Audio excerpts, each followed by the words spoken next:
Oi, gente querida, estou tão feliz de retornar aqui com vocês.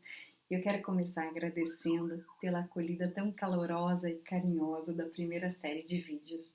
Foi o que me motivou a fazer essa segunda série. Obrigada, gente! E dessa vez eu trouxe um conteúdo muito especial na terapia de esquema, modos esquemáticos. E esse é o primeiro vídeo para falar sobre uma visão bem geral sobre modos. Roda a vinheta!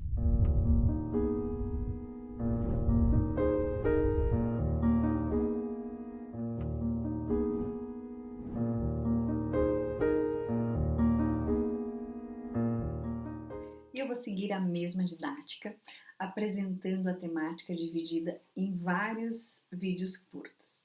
Bom, mas antes de mais nada, vale novamente o lembrete que esse conteúdo não substitui um processo de terapia, certo? Minha missão aqui é continuar contribuindo para enriquecer a psicoeducação, para turbinar o seu autoconhecimento, estando ou não em terapia. Afinal, não tem preço estar consciente sobre como a gente funciona, como a gente se sente. Autoconhecimento transforma, autoconhecimento é libertador. Quer ver? Pensa comigo aqui em 3 situações de personagens fictícios, a Laura, o Marcos e a Fernanda. Imagina que essas 3 pessoas colocaram o pé na estrada do autoconhecimento, se apropriaram dessa ferramenta e no final de tarde aí estão compartilhando sua vulnerabilidade para alguém querido. Laura fala para o marido assim: ai amor, percebi aquela situação hoje no trabalho, mexeu com a minha dor da defectividade, me senti tão rejeitada, tão triste, porque meu chefe não respondeu meus e-mails, senti aquela criancinha, sabe, batendo na minha porta. Marcos fala para a esposa: amor, essa semana tá punk, sinto que estou ligado no 220, percebo que estou me cobrando tanto, meu modo exigente tá aqui, super ativado. Fernanda fala por uma amiga próxima: putz, hoje aconteceu algo muito chato, um colega me falou que eu chego atrasada sempre. Aquilo ecoou dentro de mim como uma crítica tão forte, sei que esbarrou na minha dor do defeito que existe na minha criança vulnerável. Mas na hora perdi a cabeça e fui muito dura com meu colega. E depois fiquei me sentindo culpado o dia todo por ter ligado novamente esse meu lado rancoroso, sabe? Agora tô aqui, me maltratando. Percebe que são falas mais claras, organizadas e compassivas consigo mesmo até? O autoconhecimento nos dá esse presente maravilhoso. Sem autoconhecimento, a gente acaba ficando muito mais confuso sobre o que sentimos, sobre por que agimos de tal forma. E olhando para esses exemplos, considerando que Laura, Marcos e Fernanda não possuem autoconhecimento emocional, ficaria uma versão mais ou menos assim. Laura falaria então para o esposo: ai amor, hoje meu chefe não respondeu meus e-mails e fiquei tão estranha, nem sei te falar como que me senti, viu? Marcos diria: ai amor, essa semana tá punk, estou trabalhando igual um camelo, nem sei quanto tempo vou durar, viu? Tá difícil, sabe Deus por que eu faço isso? E Fernanda diria assim: putz, hoje aconteceu algo muito chato, um colega me falou que eu chego atrasada sempre, perdi a cabeça, falei poucas e boas para ele, porque eu sou assim, né? Eu grito, eu falo alto, sou explosiva mesmo, é só não mexer comigo. Pior que agora nem sei como olhar para essa pessoa amanhã. Percebeu a diferença? Sim, é lindo ver uma pessoa com autoconhecimento, ela traz consigo uma leveza na alma, ela arranca aplausos por onde passa. Mas você, Laura, Marcos e Fernanda merecem mais. Entender sobre os seus funcionamentos é só uma parte do processo de cura. Vocês merecem também tratar esses modos para terem mais qualidade de vida. Nos exemplos, os 3 personagens já conhecem seus funcionamentos, deram nome aos bois e provavelmente também já conhecem suas necessidades emocionais, porque estavam buscando elas, abrindo as suas vulnerabilidades para o outro. Mas agora eles precisam tratar esses modos.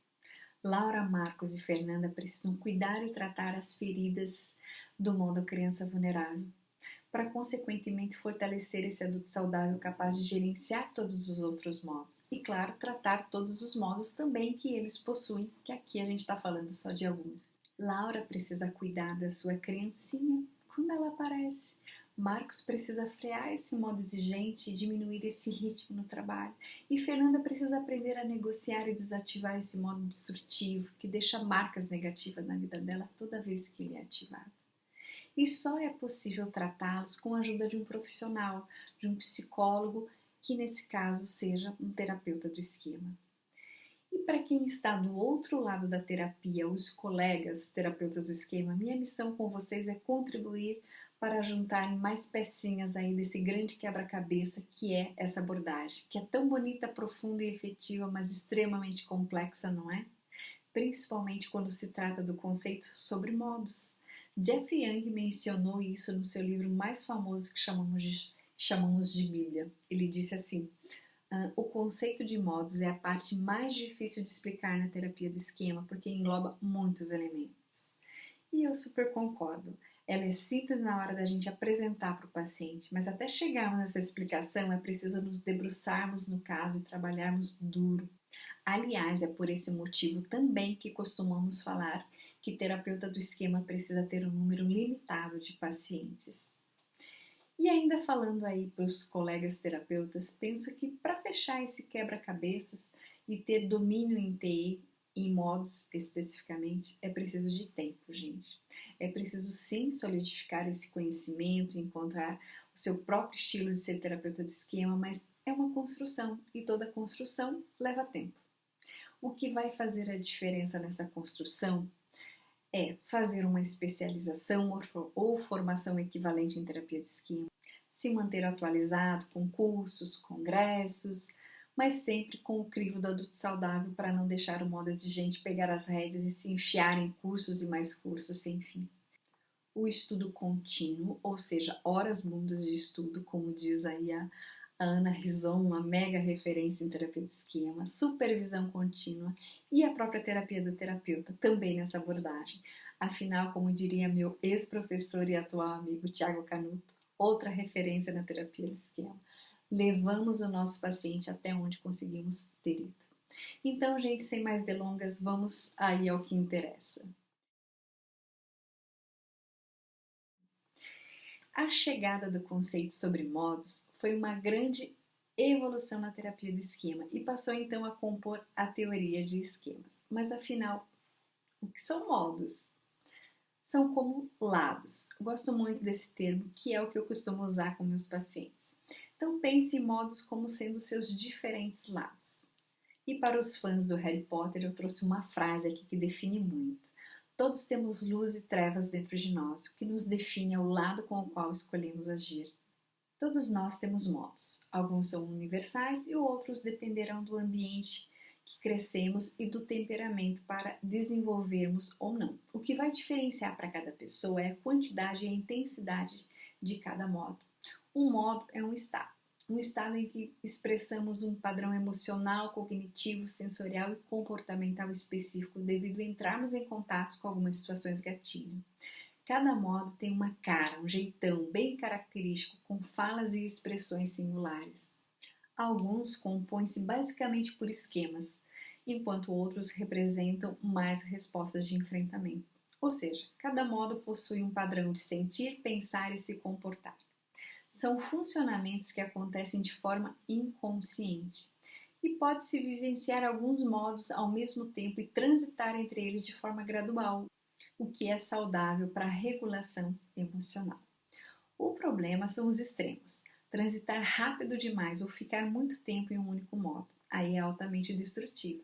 Ciclar rápido demais, por exemplo, pode levar a uma dissociação, porque aí se vivencia cada modo de uma forma tão intensa a ponto dos demais parecerem nem existirem.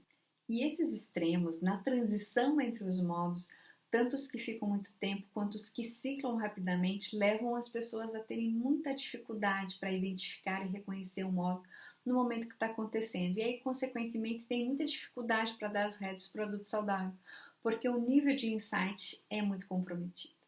Mas por que e para que foi desenvolvido esse conceito, uma vez que o modelo de esquemas já é muito bom? Pois é, o tratamento com esquemas puro atendeu a demanda da maioria dos pacientes com problemas mais crônicos e que a TCC não estava dando conta.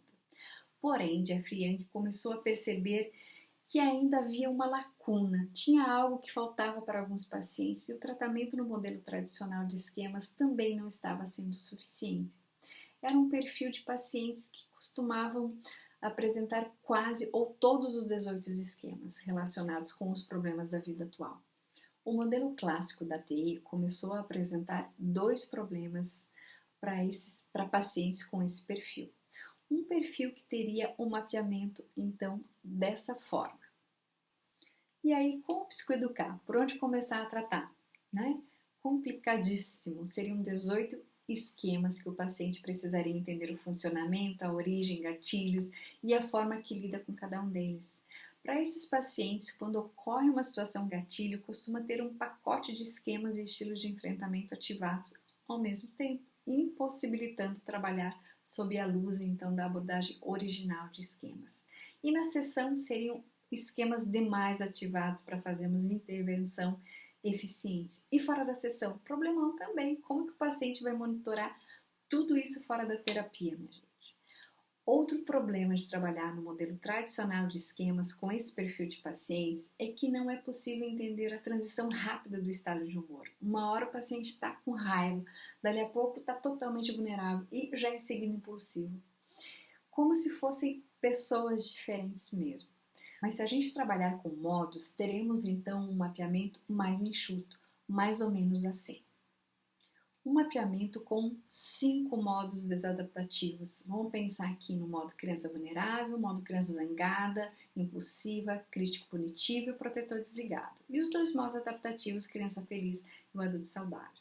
Então, se pensarmos que esse mapeamento é de um paciente que tem um extremo de ciclagem rápida entre esses modos, podemos pensar na hipótese de que, um momento, essa pessoa vai estar na criança vulnerável, sentindo a dor dos esquemas, como a do abandono, privação, desconfiança, precisando se sentir acolhida, entendida e segura.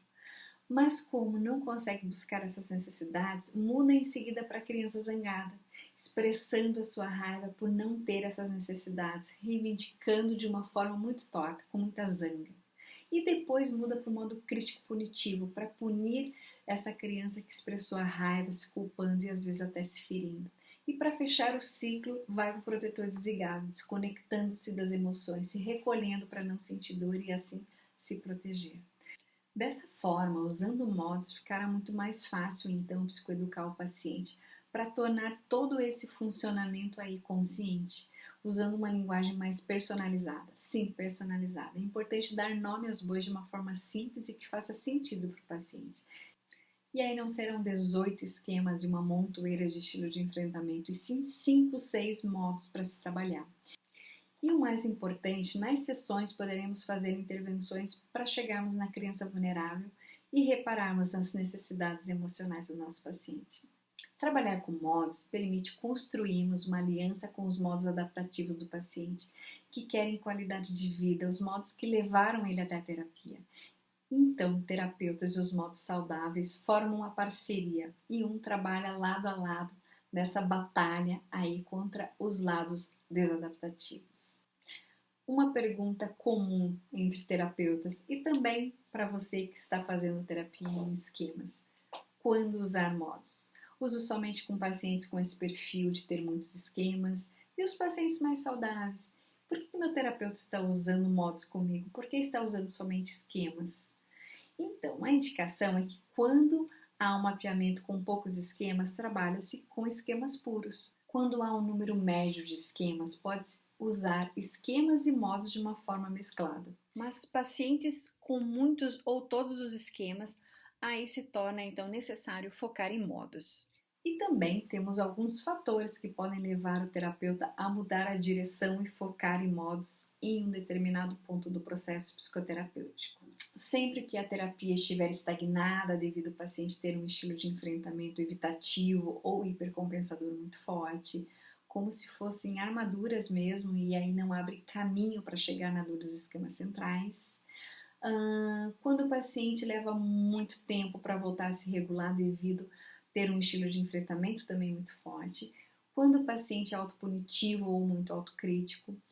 Quando o paciente não consegue separar o esquema de si mesmo e costuma dizer eu sou assim, porque aí no trabalho com modos tem mais estratégia para ajudar esse processo de ego-distonia.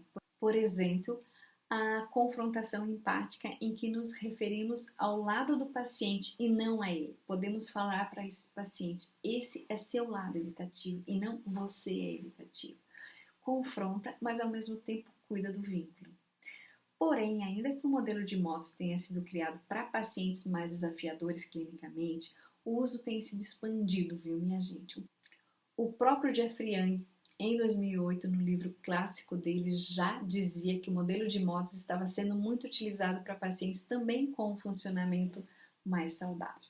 Vejo que cada vez mais terapeutas do esquema seguem essa linha. Eu mesma costumo usar modos para a maioria dos meus pacientes, incluindo os pacientes mais saudáveis e funcionais.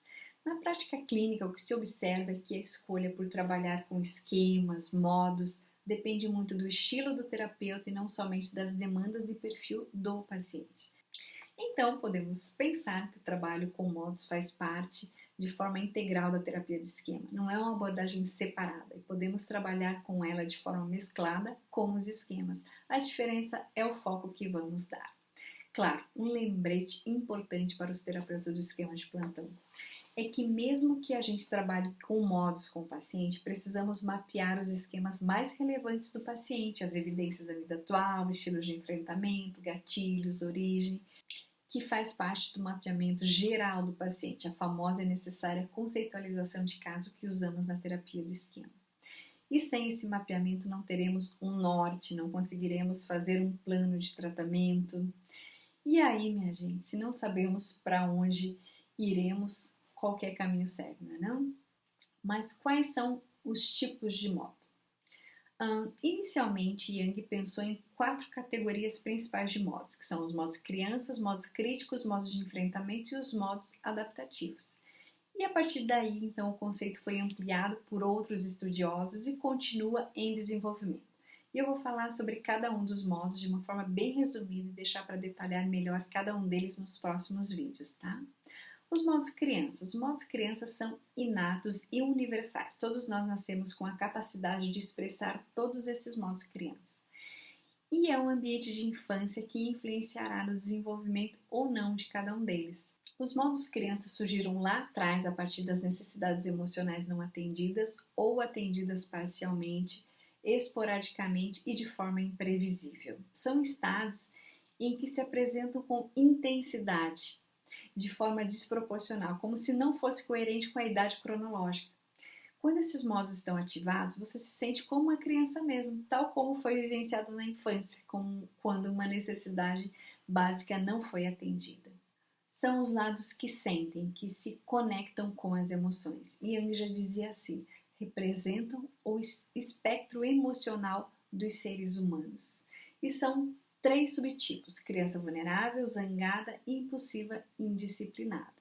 Modos críticos. Temos 2 modos, o modo crítico punitivo e o modo crítico exigente. São funcionamentos onde você se culpa, se deprecia, se maltrata, se pressiona, porque inclui crenças centrais e pensamentos automáticos negativos sobre si mesmo. São a internalização das atitudes, jeitão, crenças rígidas dos pais e outras pessoas importantes na infância e na adolescência. Ou seja, você se trata como trataram você. A voz cruel dessas pessoas marcou profundamente o teu coração, a ponto de você fazer isso consigo mesmo hoje.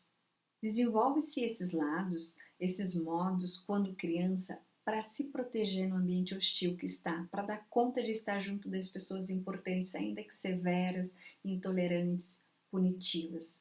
Na ativação desses modos, se mantém suprimida a maior parte das suas necessidades emocionais e dos seus sentimentos. Modos de enfrentamento desadaptativos. São 3 tipos e alguns com subtipos: modo capturador complacente, modos evitativos e os modos hipercompensadores. São funcionamentos em que você supercompensa, evita ou se entrega ao sofrimento dos modos crianças ou dos modos críticos. Pense nos modos de enfrentamento como ferramentas protetivas desenvolvidas na sua infância. Algumas dessas ferramentas são como escudos, outras são como muros, porque são maiores, mais fortes. Outras são como armaduras, porque são tão rígidas e cristalizadas, estão sempre ali com você e são extremamente difíceis de separar da personalidade, dando aquela sensação de ser sempre assim.